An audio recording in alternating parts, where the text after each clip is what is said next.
നമുക്കിപ്പോ തന്നെ സോഷ്യൽ മീഡിയയിലും അതിലുള്ള റിവ്യൂസ് നമ്മൾ അറിഞ്ഞിട്ടാണ് ഈ സിനിമ ചെന്ന് കണ്ടത്. പക്ഷെ കണ്ടപ്പോൾ ഉണ്ടായ അനുഭവം എങ്ങനെയായിരുന്നു എന്നാണ് പങ്കുവയ്ക്കുന്നത്. ഒന്നാമത് ഈ സിനിമ മലയാള സിനിമ എന്ന് പറഞ്ഞാൽ ഓയ് മമ്മൂട്ടി മുകുണ്ടേ അതല്ല സംഭവം.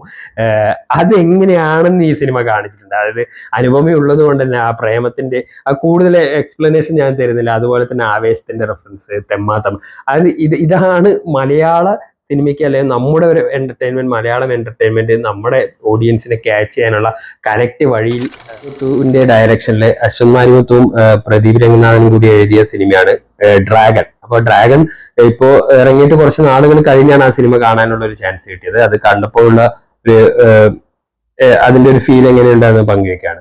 അപ്പോൾ ഒരുപാട് ഇതിനെക്കുറിച്ച് നമുക്കിപ്പോ തന്നെ സോഷ്യൽ മീഡിയയിലും അതിലുള്ള റിവ്യൂസ് നമ്മൾ അറിഞ്ഞിട്ടാണ് ഈ സിനിമ ചെന്ന് കണ്ടത്. പക്ഷെ കണ്ടപ്പോൾ ഉണ്ടായ അനുഭവം എങ്ങനെയായിരുന്നു എന്നാണ് പങ്കുവയ്ക്കുന്നത്.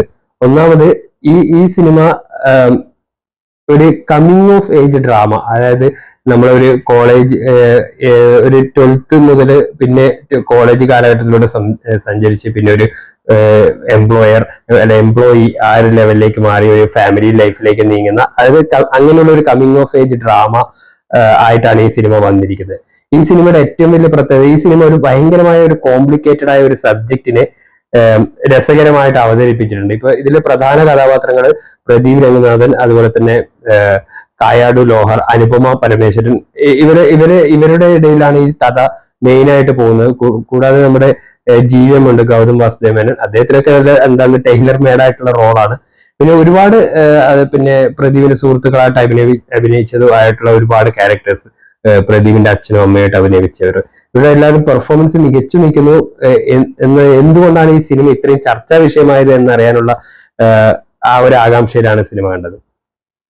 സിനിമ എന്ന് പറയുന്നത് ഒറ്റ വാക്കി പറഞ്ഞ ഒരു രസകരമായ ഒരു ഫ്ലോ, അതായത് സ്ക്രീൻ പ്ലേയുടെ ഒരു കൈയടക്കം എങ്ങനെയാണ് സിനിമയെ ആസ്വാദ്യകരമാക്കുന്നത്. നമുക്ക് ഈ സിനിമയിൽ പല സീനുകളും നമുക്കറിയാം, നമുക്ക് ഇയാൾക്ക് ഇങ്ങനെ ഒരു എൻഡിലേക്കാണ് അല്ലെങ്കിൽ ഇങ്ങനെ ഒരു ഫേറ്റിലേക്കാണ് ഈ കഥാനായകൻ പോകുന്നത് എന്ന് നമുക്കറിയാമെങ്കിലും വളരെ അനായാസമായിട്ട് നമ്മുടെ ചിന്തകൾക്കും അപ്പുറത്തുള്ള ഒരു ട്വിസ്റ്റും ആ ഒരു ഇമോഷണൽ കണക്ഷൻ നമുക്ക് ഈ സിനിമ തരാൻ വേണ്ടി സാധിച്ചു. അപ്പോൾ സിനിമ തുടങ്ങുന്നതിന് ഒരു +2 കാലഘട്ടത്തിലാണ്. പിന്നെ വളരെ നല്ല രീതിയിൽ സ്റ്റുഡിയസ് ആയിട്ട് നന്നായിട്ട് പഠിക്കുന്ന രാഘവന്റെ കഥാപാത്രം.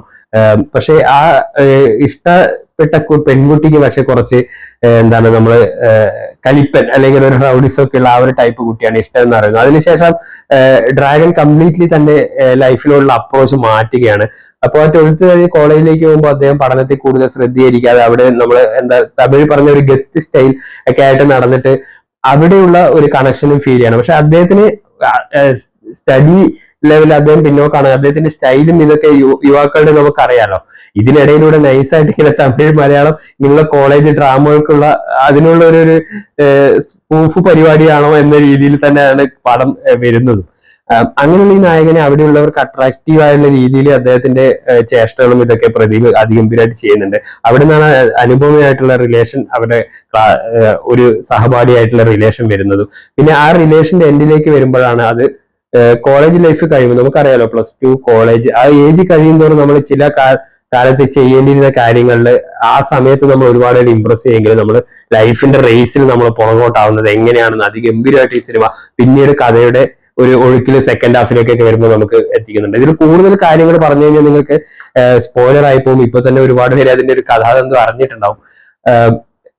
പ്രകടന മികവുകൊണ്ട് പ്രദീപ് അതിഗംഭീരമായിട്ട് വീണ്ടും ഒരു എന്താണ് പറയുക, ഒരു ധനുഷിന്റെ ഒരു ആദ്യകാല സിനിമകളുള്ള ഒരു കോളേജ് കമ്മിങ് ഓഫ് ഏജ് അങ്ങനെയുള്ള മൂവികളുടെ ആ ഒരു സ്പേസിലേക്ക് പ്രദീപ് വളരെ അനായാസം കയറി വരുന്ന ഒരു കാഴ്ചയാണ് സിനിമ സമ്മാനിച്ചത്. പിന്നെ മലയാളികളുടെ അനുപമ പരമേശ്വരൻ പ്രേമത്തിൽ എങ്ങനെ ഉണ്ടായിരുന്നോ അതേ ഒരു ലുക്ക് മാത്രമല്ല നല്ല അതിഗംഭീരമായ പെർഫോമൻസുമാണ് ഈ സിനിമയിൽ.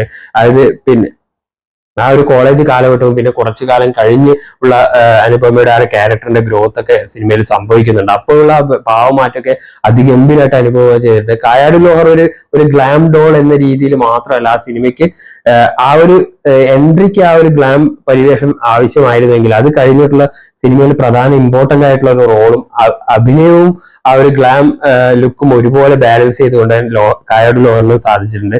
GM-ന് ആദ്യം പറഞ്ഞ പോലെ ടൈലർ മെയ്ഡ് അദ്ദേഹത്തിന് ഒരു കോർപ്പറേറ്റ് ആണ്. വളരെ ഈസി ആയിട്ട് അനായാസമായിട്ട് അദ്ദേഹത്തിന്റെ എക്സ്ചേഞ്ചസും ഒക്കെ അതിഗംഭീരമായിരുന്നു. അപ്പോ ഈ സിനിമ പങ്കുവയ്ക്കുന്ന ഒരു നമുക്ക് എല്ലാവർക്കും അറിയാവുന്ന, നമ്മൾ എന്താ പറയാ, ഈ സിനിമയിൽ പറയുന്ന ഒരു ഡയലോഗ് തന്നെയാണ്. നമ്മൾ ഒരു കാര്യം രക്ഷപ്പെടാൻ വേണ്ടി ഒരു തെറ്റ് ചെയ്യുന്നതിൽ വലിയ കുഴപ്പമില്ല എന്ന് ആദ്യം കരുതെങ്കിൽ അതിന്റെ ഒരു ഗിൽട്ട്, അല്ലെങ്കിൽ അതിന്റെ ഒരു ആ തെറ്റ് ചെയ്യുന്നതിന്റെ ആ ഒരു ഇത് നമ്മളെ ലൈഫ് ലോങ് നമ്മളത് ഫോളോ ചെയ്യുമെന്നുള്ള ഒരു മെസ്സേജ്, അത് വളരെ ഈ സിനിമയുടെ കഥയിൽ അത് സ്വാഭാവികമായിട്ട് സംഭവിക്കുന്ന രീതിയിൽ നമുക്ക് തോന്നുന്നിടത്താണ് ഈ സ്ക്രീൻ പ്ലേയുടെ ബ്രില്യൻസ് വന്നിരിക്കുന്നത്. പിന്നെ ഈ സിനിമയിൽ ഏറ്റവും പ്രധാനപ്പെട്ട ഒരു മുഹൂർത്തത്തിൽ കടന്നു വരുന്ന ഒരു ചിന്തയായിട്ട് നമുക്ക് തന്നെ തോന്നും.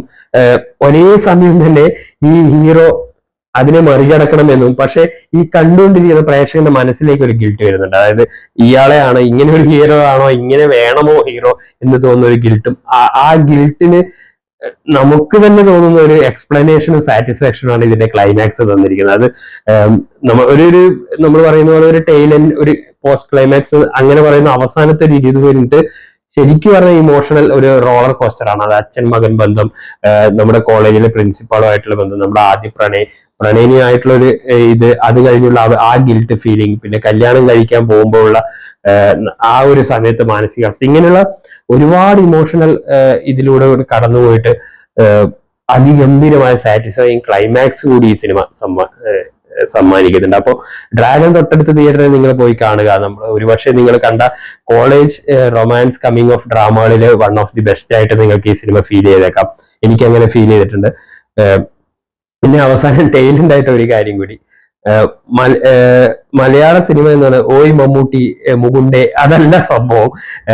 അതെങ്ങനെയാണെന്ന് ഈ സിനിമ കാണിച്ചിട്ടുണ്ട്. അതായത് അനുപമ ഉള്ളത് കൊണ്ട് തന്നെ ആ പ്രേമത്തിന്റെ ആ കൂടുതൽ എക്സ്പ്ലനേഷൻ ഞാൻ തരുന്നില്ല. അതുപോലെ തന്നെ ആവേശത്തിന്റെ റെഫറൻസ്, തെമ്മാത്തം, അത് ഇതാണ് മലയാള സിനിമയ്ക്ക്, അല്ലെങ്കിൽ നമ്മുടെ ഒരു എന്റർടൈൻമെന്റ്, മലയാളം എന്റർടൈൻമെന്റ് നമ്മുടെ ഓഡിയൻസിനെ ക്യാച്ച് ചെയ്യാനുള്ള കറക്റ്റ് വഴിയിൽ മലയാളം മൂവി റെഫറൻസ് വന്നതുകൂടി വളരെ രസകരമായിട്ട് തിയേറ്ററിൽ അനുഭവപ്പെട്ടു. അങ്ങനത്തെ നമുക്കും പെട്ടെന്ന് ഈ സിനിമയിലേക്ക് മലയാളി ഓഡിയൻസിനെ അടുപ്പിക്കുന്ന രീതിയിൽ ആ റെഫറൻസുകൾ ഒട്ടും മുഴച്ചു നിൽക്കാതെ തന്നെ സിനിമയിൽ ചേർക്കാനും സംവിധാനം സാധിച്ചിട്ടുണ്ട്. അപ്പോ പ്രദീപ് എന്താണ് ഈ ജനറേഷനിൽ കമ്മിങ് ഓഫ് ഏജ് ആയിട്ടുള്ള ഈ കഥയിലുള്ള ഒരു കമ്മിങ് ഓഫ് സ്റ്റാർ ആയിട്ട് പ്രദീപ് മാറിയിരിക്കുന്ന ഈ സിനിമ കണ്ടിട്ട് it's A good satisfying watch.